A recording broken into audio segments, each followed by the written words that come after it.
How to make money online using affiliate marketing programs. Affiliate marketing is the art of managing the complex web that links advertisers, marketers, and vendors together online. A website owner who invests time in learning the ins and outs of the process can realize surprising profits from an intelligently managed affiliate marketing program. Below are some tips that may help any webmaster improve his or her performance.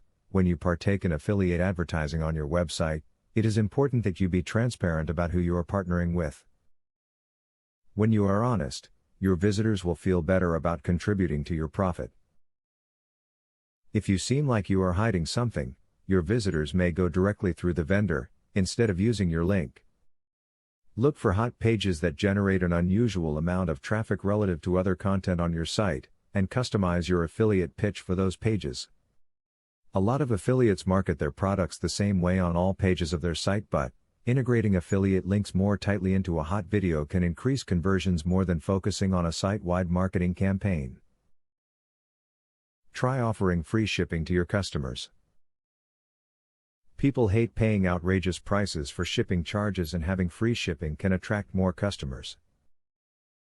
If you can't afford to foot that bill yourself, have advertisers foot the bill in exchange for being able to include ads in each package you send out. A great affiliate marketing tip is to promote an affiliate product through Twitter. If you have built up a large base of interested visitors who trust you, an occasional tweet promoting an affiliate product can be very beneficial. As long as you're putting out great content, this can be an effective strategy. While the array of options and programs available for affiliate marketing can seem bewildering, the best strategy for any website owner is one that he or she understands thoroughly. Tips like the ones shared here can help increase a webmaster's overall affiliate marketing savvy and guide him or her through planning the most effective overall strategy. Student loan.